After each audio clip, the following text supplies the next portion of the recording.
Bismillahirrahmanirrahim. Alhamdulillahirabbil alamin wassalatu wassalamu ala asyrafil anbiya'i wal mursalin wa ala alihi wa sahbihi ajma'in. Subhanaka la ilma lana illa ma 'allamtana innaka antal alimul hakim. Rabbi shrah li sadri wa yassir li amri wahlul 'uqdatam min lisani yafqahu qawli. Amma ba'd. Alhamdulillah ala nikmatil Islam, alhamdulillah ala nikmatil iman, wa kafa biha min ni'mah. Alhamdulillah, segala puji bagi Allah Subhanahu wa taala yang mengaruniakan kepada kita Islam, yang mengaruniakan kepada kita iman, yang mengaruniakan kepada kita rasa aman, negeri yang aman, negeri yang bisa kita untuk melakukan aktivitas apapun tanpa ketakutan, tanpa ada rasa cemas, tanpa ada rasa kekhawatiran. Kita bisa makan enak, tidur enak, minum enak, pergi kemana-mana enak. Karena ini adalah satu nikmat yang luar biasa dari Allah Subhanahu wa ta'ala yang perlu amat sangat kita syukuri. Di mana sebagian dari saudara-saudara kita tidak mampu merasakan hal yang sama. Mau keluar takut, mau keluar penuh dengan rasa cemas, makanan sulit, minuman sulit, tidur pun tidak aman bagi mereka. Saudara-saudara kita yang masih berada di negeri-negeri yang konflik, di dalam negeri-negeri yang masih tidak aman, kita doakan semoga apa yang dilalui oleh mereka menjadi pundi-pundi pahala di sisi Allah Subhanahu wa ta'ala. Jadi sebab mereka diangkat derajatnya, jadi sebab mereka menjadi hamba-hamba mulia, menjadi hamba-hamba yang istimewa di sisi Allah Subhanahu wa ta'ala. Dan kita yang ada di tempat yang aman seperti ini harus memikirkan perkara-perkara yang menjadi kenikmatan bagi kita, disyukuri, dipikirkan, ditadabburi, agar apa yang terjadi kepada kita ini tidak membuat kita terlena, tidak membuat kita nyaman-nyaman saja, sehingga hilang rasa peduli kita kepada sesama, hilang rasa-rasa indah atau titipan-titipan yang baik yang Allah Subhanahu wa ta'ala anugerahkan kepada mereka, kita malah tidak mendapatkan hal tersebut. Mugi-mugi kita selalu menjadi hamba-hamba yang sabar, jadi hamba-hamba yang syukur, jadi hamba-hamba yang senantiasa bisa merasakan apa yang mereka rasakan, sehingga kita juga mendapatkan pahala di sisi Allah Subhanahu wa ta'ala. Apa yang kita mampu untuk lakukan, kita lakukan. Yang bisa dengan doanya, yang bisa dengan hartanya, yang bisa dengan perhatiannya, dengan apapun yang kita mampu kita doakan. Saudara-saudara kita terkhusus yang ada di Palestina, sehari-hari kita ngelihat lewat media sosial, lewat YouTube, lewat Instagram, lewat Facebook dan lain sebagainya, nggak karu-karuan bu, bayi-bayi dibunuh, anak-anak kecil yang nggak punya dosa dibunuh. Bahkan kalau ada salah satu teman saya, ada salah satu sahabat saya yang sempat nanya kepada saya, Pak, istilahnya di sana itu kan penduduknya di Gaza atau di Palestina yang sekarang menjadi titik konflik itu kan tidak lebih dari 2 juta orang, dibombardir selama lebih dari 50 tahun, dibunuhin secara brutal dan lain sebagainya, tapi kok nggak habis-habis, Jadi kok bisa kok nggak habis-habis? Apa yang bikin mereka ini nggak habis? Apa yang bikin mereka ini selalu punya semangat? Kalau kita lihat di negeri aman seperti kita ini, di negeri yang tidak ada konflik seperti yang kita rasakan sekarang ini, orang biasanya nikah, punya anak 1 repot, punya anak 2 tambah merasa repot, punya anak 3 wes koyok-koyok kewalahan, wes mandek kabeh aja lah, disumpeli aja lah, ndak usah punya anak lagi, punya anak 2, 3 wes repotnya luar biasa, biayanya besar, biayanya mahal, harus begini, perhatian ini itu dan lain sebagainya, wes mandek Pol, orang sekarang itu kalau rumah tangga pol-pole punya anak 3, 4, punya anak 5 itu udah terheran-heran orang. Wah, kayak anaknya, padahal kalau melihat ke atas saja, ke atas sedikit aja, bapaknya, ibunya, bapak jenengan, ibunya jenengan, kira-kira saudaranya berapa? Umi saya itu saudaranya 9 orang. Kalau hidup semua 10. Satu yang meninggal masih kecil. Abah saya itu 2 orang saudara.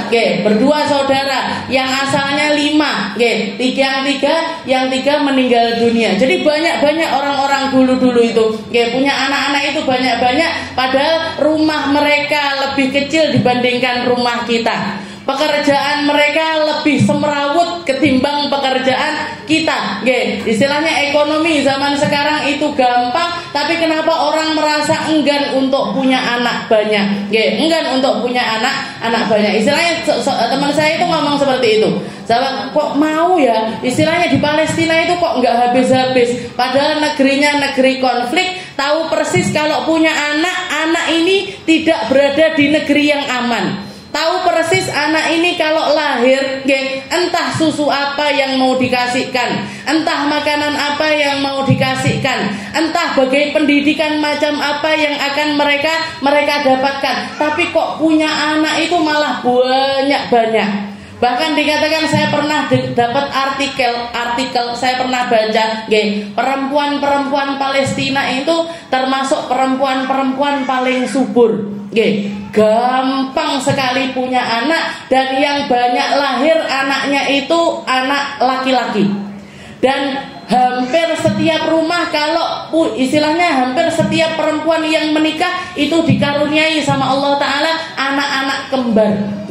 Anak-anak kembar. Saya kemarin juga melihat di salah satu influencer luar, influencer Timur Tengah yang saya ikuti, beliau itu ngupload terus masalah tentang Palestina. Saya ngelihat ada satu berita yang dia posting itu, ada satu keluarga yang baru dikaruniai anak kembar 4, 3 laki-laki 1 perempuan, 4-empatnya meninggal, 4-empatnya jadi korban bom kemarin beserta dengan ibunya. Ada lagi satu keluarga 5 orang meninggal semuanya. Ada yang 7 orang meninggal semuanya. Bahkan ada yang satu keluarga itu jumlahnya 21 orang, semuanya nggak bersisa sama sekali. Mati kabeh, Bu. Tapi kenapa kok mereka itu semangat sekali punya anak? Karena satu hal yang ada di dalam dirinya, iman yang mereka yakini. Mereka itu tinggal di Gaza, mereka tinggal di Yerusalem, mereka tinggal di Palestina dengan niatan mulai dari kakek-kakeknya diturunkan sampai anak cucunya, kita ini adalah penjaga negerinya Allah Ta'ala yang suci. Bumi Palestina yang suci, buminya para nabi-nabinya Allah, dan nanti sampai akhir zaman pun tetap jadi buminya Allah Ta'ala yang suci, yang akan menjadi tempat keluarnya Nabi Allah Isa. Nabi Isa akan diturunkan sama Allah Ta'ala di Palestina. Jadi kita adalah para amanatullah, amanah, pengemban amahannya Allah Ta'ala yang punya kewajiban untuk menjaga Baitul Maqdis agar tetap selalu bisa dipakai azan sehari 5 kali, agar tetap didirikan sholat berjamaah sehari 5 kali, agar tetap bisa dilaksanakan seminggu sekali untuk melaksanakan sholat Jumat. Jadi kalaupun misalkan saya mati, semoga anak saya ngemban amanah ini. Kalau anak saya mati, semoga cucu saya ngemban amanah ini. Itu terus mereka gaung-gaungkan. Dan satu hal yang mereka ambil dari pesan Nabi kita, Nabi Muhammad SAW, Nabi Muhammad pernah mengatakan, inni tanakahu tanasalu tukthiru fa inni mubahin bikumul umam yaumal qiyamah hatta bisiqit. Katanya Nabi Muhammad, nikahlah kalian agar kalian punya keturunan yang banyak, karena satu-satunya hal yang membuat aku bangga dari kalian adalah banyaknya umatku nanti di hari kiamat. Fa inni mubahin bikumul umam yaumal qiyamah hatta bisikit, katanya Nabi Muhammad, bahkan bayi-bayi yang belum sempat lahir sekalipun, bayi-bayi yang lahir dalam keadaan masih di kandungan ibunya 2 bulan, 3 bulan, 4 bulan, Nabi Muhammad tetap menganggap mereka umatnya Nabi, dan Nabi Muhammad berbangga atas mereka. Nabi Muhammad berbangga atas mereka. Jadi mereka menganggap istilahnya nggak ada yang sia-sia. Punya anak 1 nggak sia-sia, 2 nggak sia-sia, 10 nggak sia-sia. Bahkan janin yang belum lahir pun dianggap dapat pahala di sisi Allah Subhanahu Wa Taala. Bahkan saya pernah mengikuti kajian guru saya ketika ngajar di depan murid-muridnya bahas tentang hadis ini. Guru saya Habib Umar bin Habib punya murid-murid banyak. Dan kalau di pesantren kan murid-muridnya otomatis rata-rata masih jomblo-jomblo, belum nikah. Katanya beliau memotivasi murid-muridnya untuk segera menikah. Nikahlah kalian agar merasakan nikmatnya punya anak. Setelah itu juga dan bisa meraih pahala di sisi Allah Ta'ala lewat anak-anak kalian yang nantinya akan mendahului kalian untuk mati. Jadi orang kalau punya anak, istilahnya gini, semua orang saya yakin pernah merasakan rasa sakitnya ditinggal orang tersayang.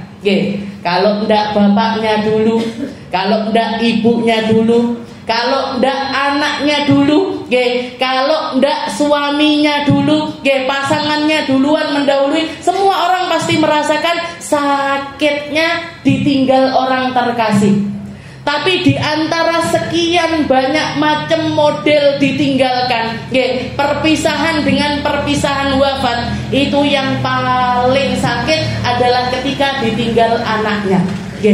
Makanya orang ada satu quote yang mengatakan istri yang ditinggal suaminya disebutnya janda, suami yang ditinggal istrinya disebutnya duda.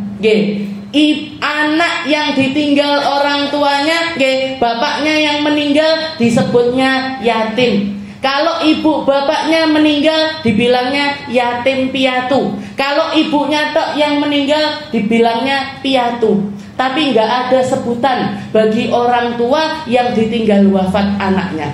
Kenapa? Saking sakitnya, saking lorone bu. Kalau orang tua ditinggal wafat anak-anaknya, putra-putrinya, itu sakitnya tidak tergambarkan lagi.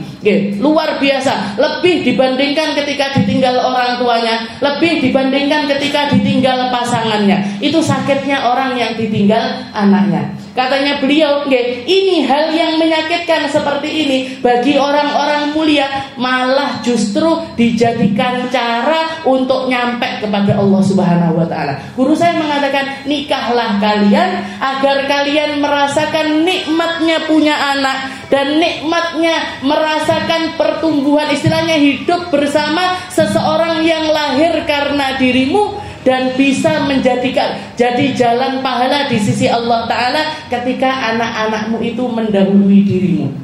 Jadi malah dijadikan ajang untuk nyari pahala di sisi Allah Subhanahu wa Ta'ala. Ini iman yang semacam ini bu, yang dimiliki oleh orang-orang Palestina, oleh para penduduk Palestina, yang diakui oleh Nabi Muhammad SAW. Di setiap tempat, di setiap negeri akan selalu ada orang-orang yang memegang teguh dengan syariatnya Allah Subhanahu wa Ta'ala. Dan di antara mereka ada yang paling murni imannya, ada yang paling indah keteguhannya, ada yang paling sabar, dikasih sabar sama Allah Ta'ala, luar biasa. Para sahabat nanya, manhum ya Rasul, siapa mereka ya Rasul? Mereka adalah orang-orang yang tinggal di sekitaran Baitul Maqdis dan juga di serambinya Baitul Maqdis. Baitul Maqdis niku pundi? Al-Aqsa, Masjidil Aqsa yang ada di Palestina sana. Orang-orang yang ada di sekitarnya, yang tinggal di sekitaran tempat tersebut, orang-orang yang mempertahankan imannya di tempat tersebut, mereka orang-orang yang diakui keindahan imannya oleh Nabi kita Nabi Muhammad Sallallahu Alaihi Wasallam. Mungkin iman kita nggak seteguh mereka, Mungkin kesabaran kita nggak seteguh mereka. Mungkin kesabaran kita nggak sekuat sabarnya orang-orang tersebut. Yang bahkan nggak sedikit di antara mereka yang tinggal hanya sebatang kara. Entek resik keluarganya. Habis semuanya keluarganya. Mati dibom, mati ditembak, mati dianiaya, mati dalam keadaan yang luar biasa sakitnya. Dan itu bukan karena bencana yang datang dari alam, yang datang dari Allah Subhanahu wa Ta'ala, tapi bencana itu dilakukan oleh tangan-tangan jahatnya manusia.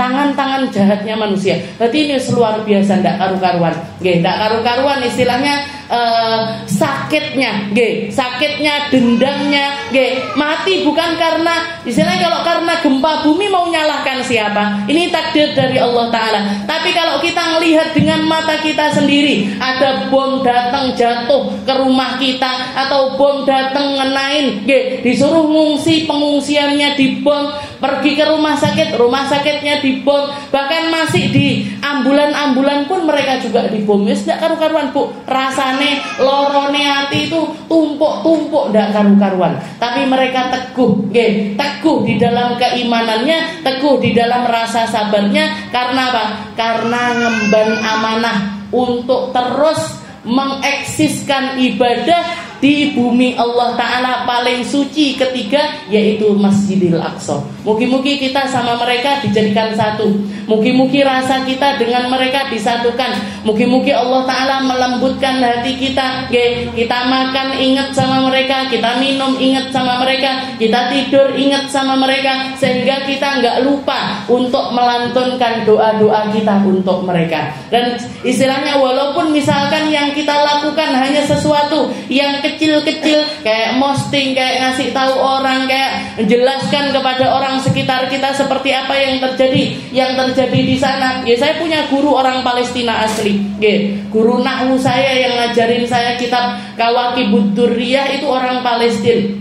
Saya nanya sama beliau, Ustazah, antum ini pergi hijrah ke Yaman ini sendirian apa sekeluarga? Sekeluarga. Kita semua ketika konflik entah tahun berapa, katanya beliau, saya pergi sekeluarga untuk pindah. Istilahnya dijual semua, bukan cuma nggak dijual, nggak laku. Tanah di sana dijual nggak laku. Kita tinggal semua, rumah ditinggal, toko ditinggal, apa yang kita punya kita tinggal, kita pindah ke negeri Yaman. Berarti nggak tersisa keluarganya di Palestina saja. Enggak, keluarga saya masih banyak yang tinggal di Palestina. Tapi satu hal yang mereka amanahkan kepada kita, jadi yang hijrah atau yang ngungsi ke luar negeri itu diamanai, sampaikan kabar kita kepada orang-orang yang ada di luaran sana, biar kami yang jadi tumbal, biar kami yang tetap tinggal di Masjidil Aqsa menjalankan amanah di negeri ini. Karena kalau kita semuanya pergi, ini tempat akan dikuasai sama orang-orang Yahudi. Tidak ada lagi orang bisa sujud di sini, tidak ada lagi orang yang akan bisa rukuk di sini, tidak akan ada lagi lantunan-lantunan Al-Quran di sini. Terus gimana jadinya Masjidil Aqsa? Padahal kita punya amanah untuk menjadikan masjid ini selalu eksis, dipakai untuk sholat sampai nanti datangnya Nabiullah Isa, sampai nanti datangnya Imam Mahdi, sampai nanti datangnya kalimatullah. Takdirnya Allah Ta'ala untuk memusnahkan negeri ini, untuk memusnahkan dunia. Kita punya amanah sampai waktu tersebut. Sampaikan kepada orang-orang, sampaikan kepada semua orang yang ada, umat muslim yang ada di seluruh penjuru dunia, tentang kami, biar kami yang merasakan apa yang terjadi di sini. Itu yang mereka katakan. Jadi mereka siap jadi tumbalnya, Bu. Mereka siap jadi tumbalnya. Mana sampai kalau video-video yang kita lihat, video-video yang tersebar, sampai anak-anak kecil itu mainannya di tangannya mereka tulisi masing-masing. Namanya, anaknya siapa, rumahnya di mana, umurnya berapa. Katanya mereka biar apa? Nanti kalau sewaktu-waktu badan kita dibom, hancur lebur, orang tahu. Kalau ketika mengevakuasi, tahu ini jasadnya siapa. Itu anak kecil-kecil, anak kecil-kecil. Mainannya bukan mainan kelereng apa mainan nopo anak sekarang, ML dan lain sebagainya. Bukan itu mainannya. Mainannya bopong-bopongan, syahid-syahidan, syahid-syahidan. Nah, jadi anak kecil satu bikin kayak kayu-kayu di ini, nanti satu orang, ayo siapa yang syahid, siapa yang syahid. Itu mainannya anak kecil di sana. Nah, mainannya anak kecil-kecil di sana. Perempuan-perempuannya mengatakan tidur pun pakai jilbab, tidur pun pakai kerudung. Padahal panas sekali di negeri sana, nggak terbayangkan. Kalau lagi musim panas sekali. Mereka mengatakan kenapa kok tetap pakai jilbab? Biar kalau sewaktu-waktu mereka mati, jasadnya tetap dalam keadaan menutup aurat. Ini orang-orang sana. Kita di sini di negeri yang aman ini jilbaban ndak ya? Jilbaban apa? Seurung siap hatiku, seurung tatak hatiku. Kalaupun sudah pakai jilbab, jilbabnya sesuai waktu dan tempat menyesuaikan. Wayahe jilbab cilik-cilik, wayahe jilbab gede-gede. Wayahe jilbab tipis-tipis, waktunya jilbab tebel-tebel. Pas waktu beli sayur di depan rumah, apa-apa lah dasar cilik, jilbaban cilik ya. Jadi jilbabannya kita itu waktu dan tempat menyesuaikan. Jadi waktu sesuai dengan waktunya sesuai. Mungkin-mungkin Allah Ta'ala mengampuni kita, mungkin-mungkin Allah Ta'ala nyabarkan kita, mungkin-mungkin Allah Ta'ala menguatkan kita untuk bisa terus-terusan menggenggam syariatnya Nabi kita, Nabi Muhammad Sallallahu Alaihi Wasallam. Kita lanjutkan pembahasan kita di dalam kitab Uqudul Lijain, Khatimah fi dzikri ahwali ba'dhin nisa. Ini sudah masuk bab yang terakhir, bab penutup yang menceritakan tentang ahwalnya perempuan akhir zaman, tentang keadaannya perempuan pada akhir zaman. Banyak hal yang hilang dari mereka, banyak hal yang terambil dari mereka, banyak hal yang terampas dari mereka karena tidak kuat untuk jalankan syariatnya Nabi Muhammad Sallallahu Alaihi Wasallam. Termasuk perkara yang namanya tabarruj. Jangan tahu tabarruj. Tabarruj itu adalah mengekspos kecantikan, mengekspos perkara-perkara yang indah di dalam dirinya perempuan, ngumbar aurat, ngumbar sesuatu yang jadi bahan omongannya orang, mengekspos sesuatu yang menjadi bahan fantasinya kaum-kaum yang di dalam pikirannya itu nggak benar, yang hatinya itu ada marot, ada penyakit, nggak normal. Kalau melihat orang nggak normal, kalau melihat sesuatu itu nggak normal. Ini diekspos malahan. Kalau dulu, Allah Subhanahu Wa Taala mengatakan waqarna fi buyutikunna wala tabarrujna tabarrujal jahiliyatul ula. Wahai para perempuan-perempuannya Nabi, para istrinya Nabi, para anak-anaknya Nabi, putri-putrinya Nabi, tetaplah kalian di rumah-rumah kalian, jangan ngumbar kemolekan,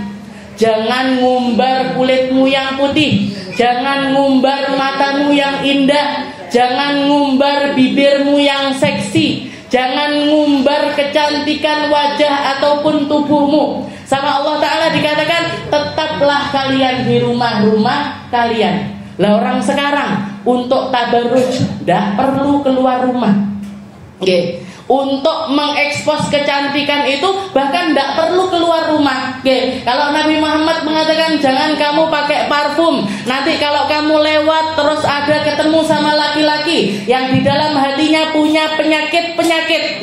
Kalau orang normal, kalau laki-laki normal ataupun perempuan normal ngelihat orang keciuman bau wanginya, biasanya pikirannya itu cuma sebatas parfumnya ambune enak, baunya enak, baunya itu enak, parfumnya apa ya, belinya di mana ya, sebatas itu. Kalau orang yang hatinya normal. Tapi banyak sekali orang, mau laki-laki ataupun perempuan, yang hatinya itu nggak normal. Ngelihat orang nyium baunya wangi, dah neo kulite koyo opo, dah neo, ini moleknya badannya seperti apa, dah neo, lek iso tak cium tangannya, lek iso tak cium pipinya, wes fantasinya nggak karu-karuan Bu. Dan itu nggak satu dua, banyak. Orang yang seperti itu banyak sekali. Nah, ini zaman dulu, zamannya Nabi. Orang kalau mau tabarruj harus keluar rumah. Oke, di dalam ayat Al-Qur'an juga dikatakan, jangan kalian itu menghentak-hentakkan kakimu, oke, untuk liyu'lama ma yukhfina min zinatihin, untuk memperlihatkan aksesoris kaki mereka yang kalian pakai, kalian sembunyikan di balik gamismu. Oke, dulu orang jahiliyah itu suka pakai nutup aurat, jadi pakai gamis, pakai jilbab, bahkan pakai cadar dan lain sebagainya, tapi pakai perhiasan yang namanya gelang kaki. Oke, gelang kaki dikasih kincring-kincring. Tahu kincring-kincring, Bu? Jadi kalau dipakai jalan itu cering seperti itu. Oke, ditegur sama Allah Ta'ala, jangan kamu hentakkan kakimu liyu'lama ma yukhfina min zinatihim, untuk ngasih tahu orang kalau kalian itu pakai gelang kaki. Oke, kalau kalian itu pakai gelang kaki sehingga bikin orang yang ada di sekitarmu itu sapa to iki sing liwat. Oke, ini siapa ini? Istrinya siapa? Anaknya siapa? Kalau perawane sopo? Oke, ditegur sama Allah Ta'ala. Orang sekarang nggak perlu begitu, nggak perlu keluar rumah untuk tabarruj. Di dalam rumah sekalipun, pose cekrek, selfie, mulutnya dimonyong-monyongkan, lipstick baru, blush on baru, Jadi untuk tabarruj bahkan nggak perlu keluar rumah. Padahal Allah Ta'ala mengatakan waqarna fi buyutikunna wala tabarrujna tabarrujal jahiliyatil ula. Karena ketika kita mengekspos kecantikan, itu kamu sedang kembali ke masa jahiliyah yang terdahulu. Kamu ketika buka auratmu, ketika menampakkan auratmu, ketika memamerkan apa yang kamu miliki, kamu sedang berada di fase kembali ke masa lalu, bukan berjalan ke masa depan.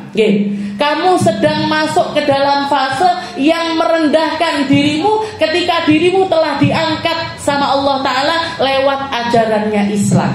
Kamu sedang merendahkan dirimu sendiri ketika Allah Subhanahu wa Ta'ala menganugerahkan kamu iffah, menganugerahkan kepadamu indahnya beauty inner beauty, keindahan yang datangnya itu dari hati, yang datangnya itu dari roh kamu, yang datangnya itu lewat sesuatu yang kamu lakukan, bukan sesuatu yang nampak dari kemolekan fisikmu. Kamu sedang masuk, kamu sedang mengundurkan diri, di mana Allah Ta'ala pengen kamunya itu maju. Perempuan mulia karena ilmunya, perempuan mulia karena ibadahnya, perempuan mulia karena akhlaknya, perempuan mulia karena dedikasinya, perempuan mulia karena sesuatu yang indah di dalam dirinya. Kalau kamu memamerkan sesuatu yang nampak dari dirimu, berarti kamu lagi mundur balik ke zaman jahiliyah terdahulu. Dan kalau itu kamu ikuti, kamu akan semakin direndahkan,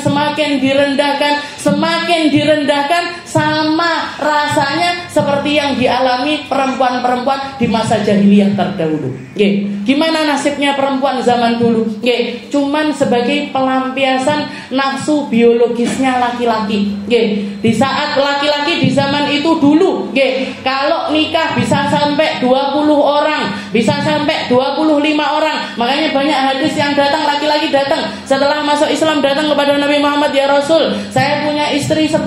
Katanya Nabi Muhammad, ceraikan yang 6, sisakan 4. Setelah itu datang laki-laki, ya Rasul, saya punya istri 20, ceraikan yang 16, sisakan 4.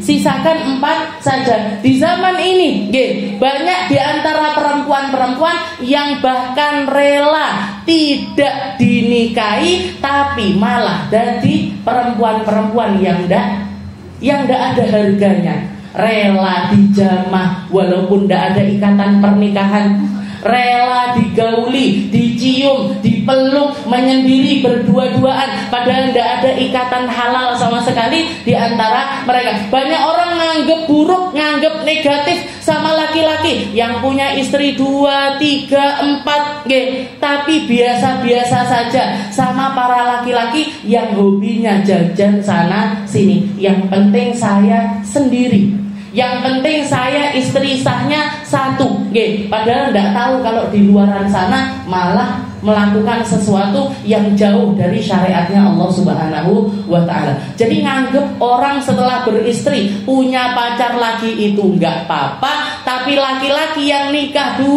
3, 4, berarti laki-laki yang buruk, berarti laki-laki yang nggak setia, berarti laki-laki yang jauh dari sesuatu yang normalnya orang pada umumnya. Ini yang masuk di dalam mindsetnya orang-orang di zaman sekarang ini, yang katanya maju padahal malah mundur, yang katanya terdepan padahal sedang berjalan mundur dari kemuliaan manusia yang sebenarnya. Kemuliaan manusia yang sebenarnya. Kita umat manusia ini kalau mendambakan maju, mendambakan sesuatu yang nahdlatul ummah atau istilahnya umat ini bangkit dan lain sebagainya, nggak bisa kecuali kita ikuti apa yang diaturkan oleh Allah Subhanahu wa ta'ala. Aturan yang dibikin oleh penciptanya manusia bukan aturan yang dibikin sama manusia itu sendiri. Karena kalau dibiarkan ini seakan keluar batas, tidak karu-karuan. Sudah terjadi Bu di negara-negara maju. Jangan sampai masuk ke Indonesia, jangan sampai jadi sesuatu yang kita lumrahkan di Indonesia. Dulu kita kenal gender itu cuma 2, laki perempuan. Di luar negeri, toilet sudah tidak 2 lagi, all gender. Jadi toiletnya itu all gender. All gender itu apa? Semua jenis gender. Mau itu laki, mau itu perempuan, mau itu laki yang merasa perempuan, atau perempuan yang merasa laki-laki, atau orang yang menganggap dirinya itu nggak laki, nggak perempuan. Kan aneh malian. Jadi toiletnya jadi satu, terus saya harus mlebu sing endi? Kita mau masuk yang mana? Sampai nggak kepikir lagi ini gender ini. Karena kalau dibiarkan akan terjadi yang semacam itu. Orang istilahnya sibuk dengan sesuatu, yang harusnya mereka nggak perlu memikirkan tentang itu. Orang lahir sudah disempurnakan sama Allah Ta'ala. Walaqad khalaqnal insana fi ahsani taqwim. Allah Ta'ala mengatakan kami menciptakan manusia itu dengan seindah-indahnya ciptaan. Paling sempurnanya ciptaannya Allah Ta'ala itu ya manusia. Mata kita, hidung kita, mulut kita, apa yang Allah Ta'ala karuniakan kepada kita, itu sudah sesuatu yang paling sempurna, paling pas. Nah orang kalau misalkan dia gak manut sama aturannya agama, akhirnya mikir yang ada di dalam pikirannya, hidung saya kok jelek ya, pipi saya kok jelek, di sini tak operasi inilah. Habis ngabisin uang, ngabisin dana, ngabisin harta yang dia kumpulkan hanya untuk merenovasi sesuatu yang sudah sempurna. Entek duwe dingge ngoten-ngoten niku. Habis uangnya untuk hal-hal yang semacam itu. Akhirnya apa yang terjadi? Ndak sempat ngamal, ndak sempat sedekah, ndak sempat untuk berbuat kebaikan, ndak sempat untuk berbagi yang akan menyelamatkan dia di hadapan Allah Subhanahu wa ta'ala. Disibukkan sama hal-hal yang semacam ini. Dan itu akan semakin terpuruk. Jangan lihat orang-orang yang ada di negeri maju itu. Di negeri-negeri yang katanya maju, yang katanya terdepan, yang katanya teknologinya ini begini dan lain sebagainya. Jangan lihat bahagia ndak orang-orangnya, seneng ndak orang-orangnya, punya ketenangan hati apa ndak mereka, punya ketenangan hati apa ndak mereka. Bahkan negeri-negeri yang katanya maju itu tingkat bunuh dirinya paling tinggi. Nggih, stres ujian bunuh diri. Nggih, stres tekanan disuruh begini bunuh diri. Nggih, awake dhewe wong Indonesia, nggih, tukang becak, bakul pentol, bakul ini bisa bahagia. Nggih, bisa mensyukuri apa yang terjadi, apa yang Allah Ta'ala karuniakan kepada mereka. Yang penting iso maem enak, iso sekolah, iso hidupnya simple, hidupnya enggak ruwet. Nggih, seperti itu keadaannya orang-orang yang beriman. Hatinya, nggih, hatinya yang indah, walaupun mungkin fisiknya mereka sederhana. Nggih, walaupun fisiknya mereka sederhana. Ini yang Allah Ta'ala, wala tabarrujna tabarrujal jahiliyatil ula. Kalau kamu bertabarruj, kamu itu bukan sedang maju, tapi kamu sedang mundur. Para perempuan-perempuan, yang katanya molek, yang katanya wah aku kan cantik, tak umbar auratku. Diumbar auratnya ini untuk dinikmati siapa? Dinikmati sama mata-matanya orang-orang yang nggak bisa dipertanggungjawabkan. Jadi nggak sedang indah bu mereka. Kita perempuan-perempuan yang nutup aurat ini, yang justru mulia dan dimuliakan di sisi Allah Ta'ala. Di dunia sudah mulia. Orang ketika nutup aurat itu di dunia sudah mulia dia. Nggak ada mata-matanya orang-orang yang jelalatan, nggak digoda-godain orang. Saya ketika bercadar itu paling pol itu dianggapnya terorismean. Cuman dianggap teroris jalan. Tapi ketika kita mendekati mereka, ketika kita berbuat baik sama mereka, hilang juga hal itu. Bahkan orang laki-laki sungkan untuk ngomong buruk sama kita. Laki-laki nggak berani macem-macem sama kita. Kita dihormati. Bukan karena harta kita, bukan karena atribut-atribut kita, tapi kita dihormati karena keislaman kita, karena keindahan kita di sisi Allah Subhanahu wa Ta'ala. Jangan mau mundur, Bu. Jangan mau mundur, jangan mau kembali di masa jahiliyah al-ula, di masa perempuan-perempuan tidak ada harganya, bahkan hanya dianggap sebagai barang aja. Perempuan itu di zaman jahiliyah ini dadi barang, dinikmati laki-laki sana, dinikmati laki-laki sini, dinikmati sama orang ini, dinikmati orang perempuan yang ngumbar auratnya kan juga seperti itu. Yang juga seperti itu. Katanya terhormat, katanya ini, tapi dipacarin sama ini gratis. Gratis, dijamah, melakukan hubungan seksual dan lain sebagainya. Tidak bertanggung jawab dia, pindah ke laki-laki yang kedua, pindah ke laki-laki yang ketiga, pindah ke laki-laki yang keempat dan lain sebagainya. Nauzubillahi min dzalik. Wala tabarrujna tabarrujal jahiliyah wa aqimnas shalah. Terus ngapain kalau kita di dalam rumah itu apa yang kita lakukan? Salat yang banyak, Bu. Wa aqimnas shalah wa atinaz zakah. Lakukan zakat, lakukan salat. Wadkurna ma yutla fi buyutikunna min ayatillah. Ngaji yang banyak, zikir yang banyak, khidmah sama orang-orang rumah yang banyak. Akhirnya rumah-rumah kita akan menjadi surga-surga bagi kita. Suami kita yang kerja di luar pulang ke rumah, delok omahe api, rumahnya rapi, rumahnya wangi, anak-anaknya terdidik dengan baik. Yang perempuan nutup aurat, yang laki-laki bisa dijadikan imam, bisa disuruh adzan, bisa disuruh iqamat, bisa adem nopo mboten atine jenengan. Adem, Bu.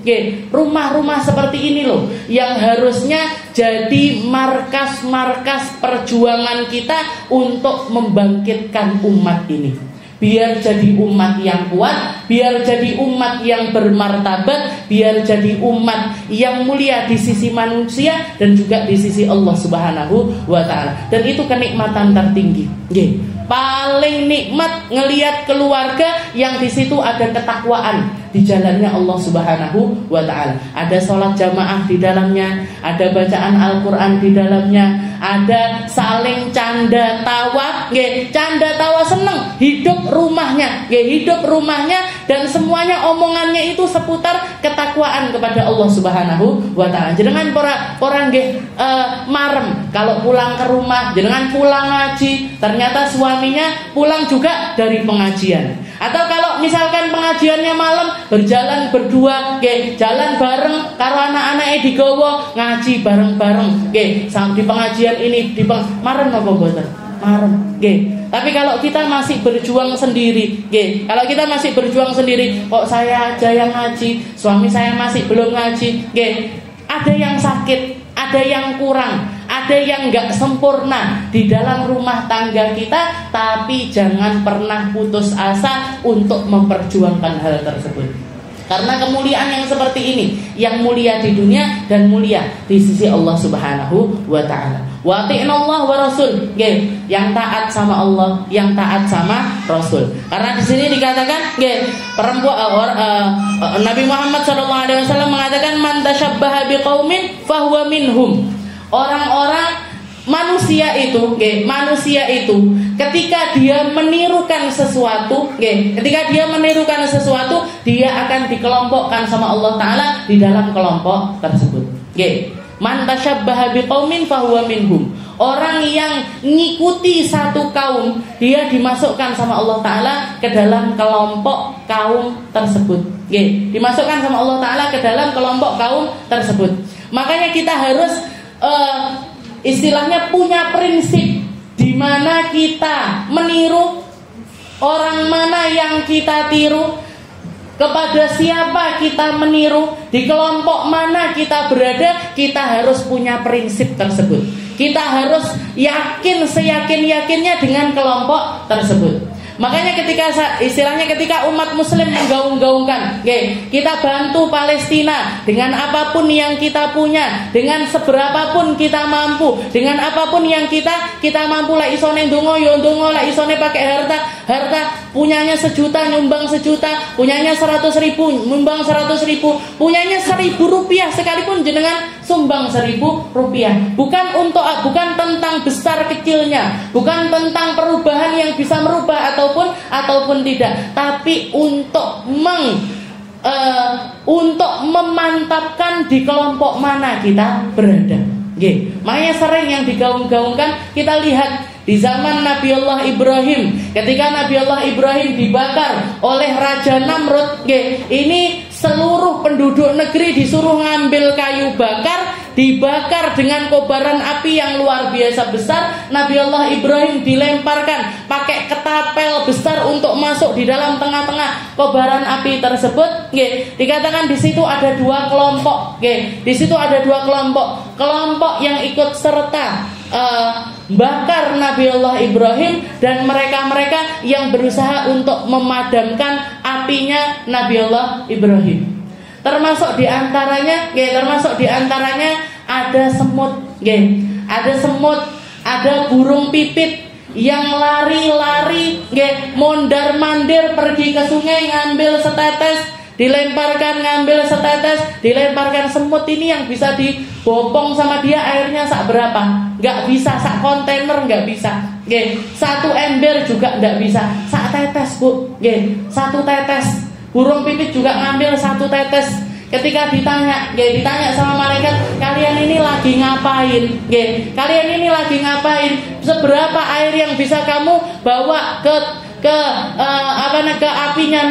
apinya Namrud untuk memadam? Enggak ngefek apa-apa. Enggak bikin api ini tambah kecil sebiji zarah sekalipun, enggak mengurangi api yang membakar Nabi Allah Ibrahim. Apa katanya mereka? Memang semampunya kami seperti ini. Kami tidak bisa memadamkan apinya Nabi Allah Ibrahim, api yang bakar Nabi Ibrahim. Tapi minimal kami tahu kami berada di tempat yang mana, yang nutupi atau yang ikut serta untuk memadamkan api tersebut, atau kelompok yang mengobarkan api tersebut.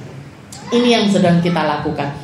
Jadi kita harus tahu persis kita ada di kelompok mana, kita ada di bagian mana, karena Nabi Muhammad mengatakan man tasyabbaha biqaumin fahuwa minhum. Mereka yang kumpul-kumpulnya sama siapa, kecondongan hatinya sama siapa, kerentek hatinya sama siapa, kelompok yang dukung atau kelompok yang manas-manasi atau kelompok yang berusaha memadamkan konflik tersebut. Maka ketika kita nanti ditanya sama Allah Ta'ala, kamu apa yang kamu lakukan, kita tidak akan mengatakan, aku tidak roh ya Allah. Ada orang mati, sebahno mati. Ada anak kecil dibom, sebahno dibom. Yang penting bukan saya, yang penting saya makan enak, minum enak, tidur enak. Enggak seperti itu kita.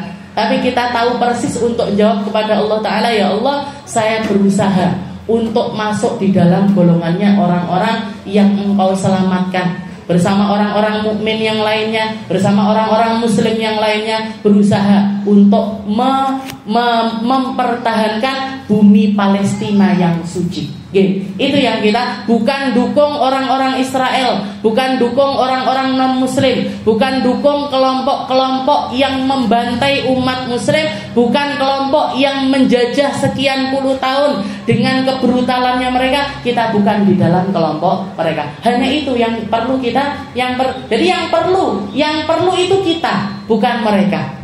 Yang butuh untuk berbuat baik itu kita, bukan mereka. Dan Allah Ta'ala juga mengatakan, in ahsantum li anfusikum. Kalau kamu nandur baik, itu sebenarnya kamu nandur untuk dirimu sendiri.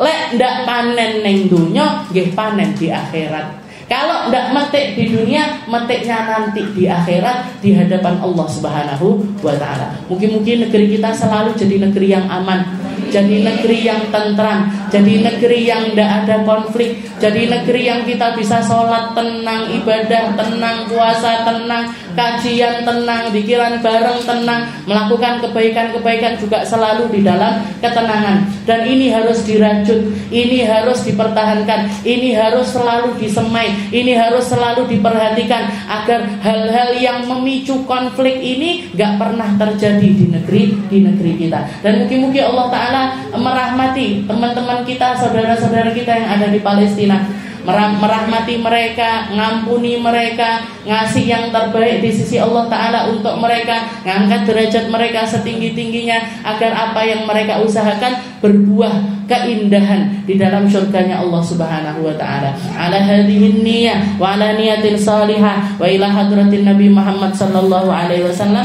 bisirril